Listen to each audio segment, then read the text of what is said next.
73 years, longer than most people get to live, passed before one of Oakland's most haunting disappearances was solved. This wasn't just a local mystery. It was a story that haunted a family through generations. The case of 6-year-old Luis Armando Albino is a reminder that time can bury facts, scatter memories, and make even the most dedicated searchers feel hopeless. And yet, in this story, persistence outlasted everything: laws, police records, even the lifespans of some of the people who first searched for him. The resolution didn't come from a sudden confession or a box of old evidence. It came from DNA, determination, and a family who refused to let a story end without an answer. It was February 21st, 1951, a crisp winter day in West Oakland, when Luis and his 10-year-old brother Roger went to Jefferson Square Park. It was a place where neighborhood kids played after school, surrounded by benches, trees, and the hum of city life. The two brothers were inseparable. Roger was the protective older sibling. Luis, the bright-eyed little brother who trusted easily. That trust would change everything. While they were at the park, a woman approached. She was in her 30s, wearing a bandana, speaking Spanish, and she seemed friendly. She offered Luis candy, something that in 1951 didn't raise as many alarms as it would today. Roger watched as Luis went with her. At first, it may have seemed like nothing more than a neighborly interaction, but moments later, they were gone. Roger ran home, panicked, and told his mother. The family immediately called police. The search for Luis started quickly. Oakland police canvassed the area, talking to anyone who may have seen the woman. They took Roger's description seriously. He was adamant about what she looked like, and that she was someone they didn't know. Authorities issued alerts, circulated descriptions, and even brought in the Coast Guard to search waterways, fearing the worst. Soldiers were sent to comb parts of the bay.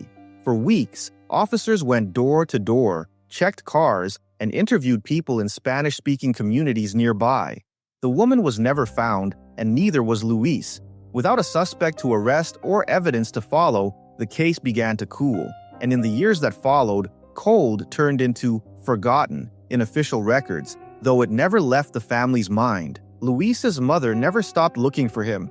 At first, she visited the police station daily, pressing for updates, hoping for a lead. Then it became weekly visits. Eventually, it was only once a year, but she always came, sometimes with new information she'd picked up, sometimes just to remind the police that Luis was still missing. She never gave up hope that he was alive somewhere, and she passed away in 2005 without ever knowing the truth.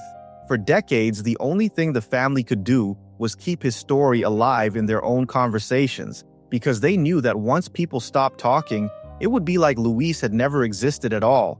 That's where the story could have ended, but it didn't.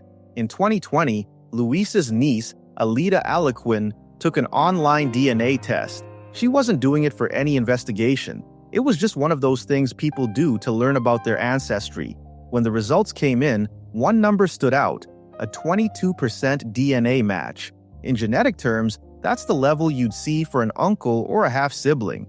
Alida didn't recognize the name that came with the match. That's when the pieces started to click. Her uncle Luis had been missing for 70 years. Could this be him? Alida began to dig. She pulled out old family photos and compared them to what little she could find about the DNA match. She went to the Oakland Public Library and started looking through microfilm archives, scrolling through decades-old newspaper clippings about her family.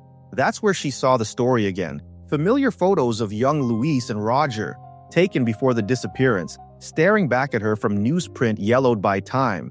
The details in those old articles were exactly what her family had always said.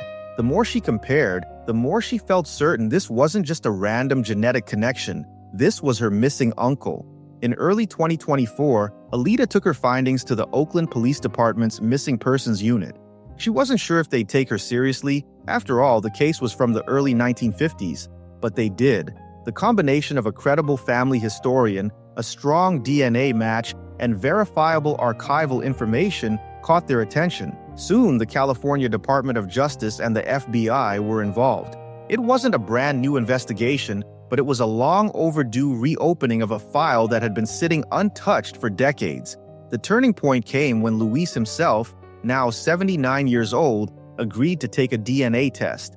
He had been living on the East Coast, with no idea of the life he'd been taken from. When the results came back, they matched perfectly with Alita's mother, Luis's biological sister. The confirmation stunned the family. After 73 years, they finally knew where he was. And more than that, they knew he had survived. Luis's life story after the abduction remains private, but what's been shared publicly is remarkable. He had served in the U.S. Marine Corps, including time in Vietnam. Afterward, he worked as a firefighter. He had a family of his own, children, grandchildren, and a life completely separate from the one stolen from him in 1951. It's still unclear exactly how he ended up on the East Coast, or whether he knew anything about his abduction before the DNA results. Oakland police have kept those details guarded, noting that the investigation into who took him is still technically open. The reunion was something out of a movie. In June 2024, Luis flew back to California. Alita met him at the airport. She hugged him tightly, saying, "Thank you for letting me find you." Then she drove him to Roger's home. The brothers hadn't seen each other since they were children, but when they met again, it was as if no time had passed in their connection. They spent hours talking, catching up on a lifetime they never got to share. The joy of that moment was mixed with the awareness that time was limited. Roger had been battling cancer. 2 months later, in August 2024, Roger passed away. While the loss was painful, it carried a strange peace. He hadn't gone to his grave wondering what happened to his brother. He got to see him, talk to him, and tell him that he was loved. For a family that had lived in the shadow of an unanswered question for so long, those final weeks meant everything. Today, the kidnapping case is still considered open.